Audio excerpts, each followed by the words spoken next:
Mi partner ya ing mabalakat LGU at CILA.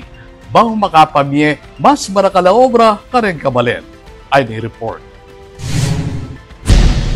Metiadwangan niya ang city government ning Mabalacat king pamanimunan ng Mayor Gel Aquino king Clark Investors and Locators Association o SILA bang apasik na nga ning employment generation para kareng residente ning syudad.